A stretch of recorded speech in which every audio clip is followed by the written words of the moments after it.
So what is non-duality? Instead of coming from it from the normal direction you may hear, let's start with what is duality. Duality is a fundamental illusion of the mind. Duality never existed.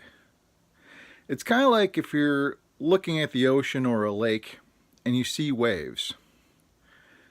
Because of the conventions of speech and thought, in order to describe things, we see waves and we can talk about waves, what they're doing, how fast they're moving, etc.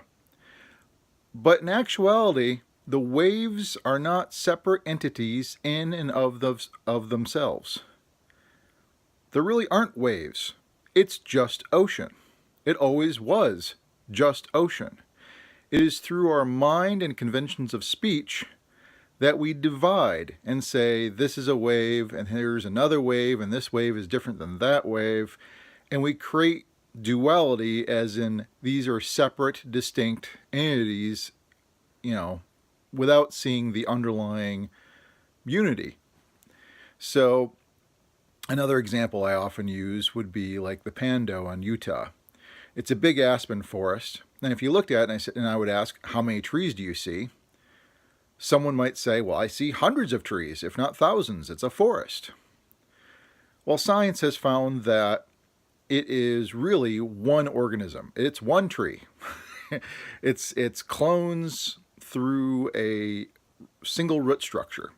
I guess if you wanted to picture it, it's like a tree on its side with branches popping up all over the place. And so, even though we see multiple individual trees and they, some may look sick, some may look healthy, some may have, bugs eating its leaves. There is the appearance of this vast variety of individuality. But what isn't seen, what is missed, is that it's all one. It was always one. It is only because of the conventions of speech, the illusions of mind, and basically ignorance that we think there's duality, that we think there's separation, that we think there's all these separate entities. And so duality never existed. It's a fiction of the mind. And so non-duality is what we have. You have always lived in non-duality. The experience of non-duality is not other than this. So when we talk about realization, it's not like you suddenly get this non-dual experience of reality.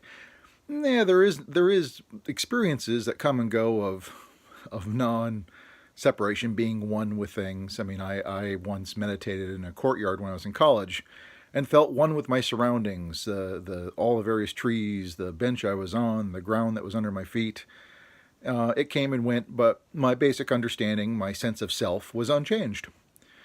So I'm not talking about that, but if you truly see through the me, and you see that there is really no me, there is no separate me, then it's more of a change in fundamental understanding and being, not so much perception. The world itself will still appear as it always has. We still would have this localized body-mind that has localized action and localized sense of awareness. But the understanding is, I am not really separate from anything else. It's one continuous thing. As Alan Watts once kind of alluded to, we are not just this thing at the end of this vast amount of time after the Big Bang out in the middle of nowhere. Really, we are the whole show. We are the Big Bang. We are a continuation of what's going on. We're not separate of it. We're not some little squiggle off to the side. And so it is non-duality. Is there's no other. There's no separateness. But unfortunately, when it's often talked about, it's almost like hinted that it's different than what is. And what is still non-duality. It's duality itself is the fiction. It's the mirage that we create in our own heads. And once you see through the illusions of the mind and ignorance is dispelled, you realize deeply, fundamentally, where it cannot be doubted in any way, that there is no separation. There is no individual me. There just is what is. And so it's everything, it's nothing, it's neither, it's both. It's kind of hard to describe, but it is the fundamental of non-otherness, non-separation.